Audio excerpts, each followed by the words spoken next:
You have just read about more strategies for teaching to the brain, or using what we know about neuroscience to better structure our classroom and lessons.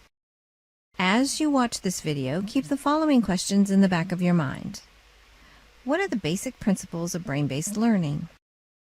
How can I structure my environment to respect those principles and help my students learn?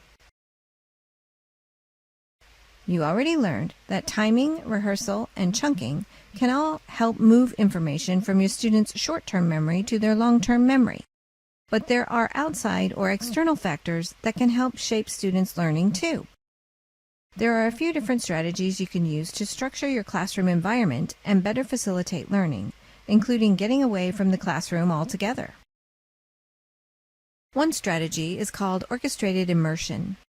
This might sound complicated, but it's really very simple. Much like an orchestra, you want to bring together all the instruments of your classroom to make your students feel transported or completely immersed in a new environment.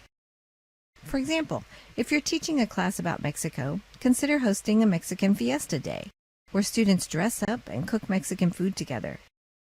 Try to engage all 5 senses. The more your students are able to connect information about Mexican history to the experience of cooking and listening to Mexican music, the more likely they are to learn that information. And if students are having fun while doing this, it's even more likely that this emotional connection will facilitate learning. Another strategy for structuring your environment to help students learn is called relaxed alertness. That is, help students feel relaxed enough that they can focus solely on their learning.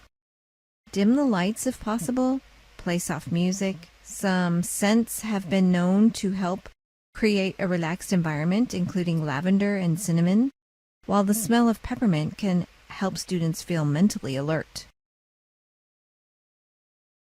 No matter how much you choose to structure your environment, there are a number of things you can do to help students learn. Cover the walls with stimulating images and materials that help students feel awake and excited. Hang up student artwork. Paint a mural. It's best if these images change on a regular basis. So if you're teaching your students about maps, have them draw brightly colored maps and hang them on the walls, and then let students take them home at the end of the unit. Some students work best in groups, so make sure you can occasionally move tables around to form circles or workstations for collaboration. Make the classroom as comfortable as possible. Nobody wants to sit in an uncomfortable wooden chair all day, or to always be in the same position. Make sure your students feel the classroom is a safe place. If students see images that remind them of violence or threats to their health, for example, walls that are falling down or growing mold, it might make them feel insecure and distract them from learning. It might not always be possible to have a brand new schoolhouse, but try to keep things as clean as possible and cover up cracks and chipped paint with student-created artwork. Students are more likely to pay attention to something that makes them feel an emotion, and both art and music are wonderful tools for creating emotion.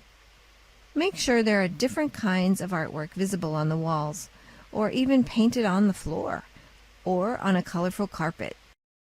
When students are taking a break, consider having music playing or have them sing together. Let's review.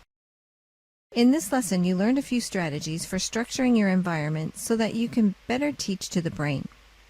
You learned that orchestrated immersion is a way of making students feel transported by evoking the 5 senses and tying them together with whatever your students are learning.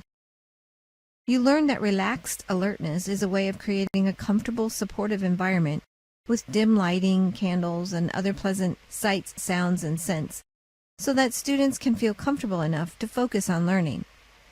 Finally, you learned a few general tips for making better use of your environment, including hanging up and regularly changing student artwork on the walls. Make sure the classroom can be structured for both independent learning as well as group collaboration, and make sure students feel safe and healthy in their environment. And using art and music around the classroom to make sure students feel an emotional connection to learning. So important.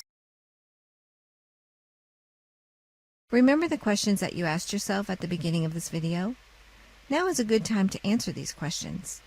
Once you have done that, Apply your answers to the themes of this video.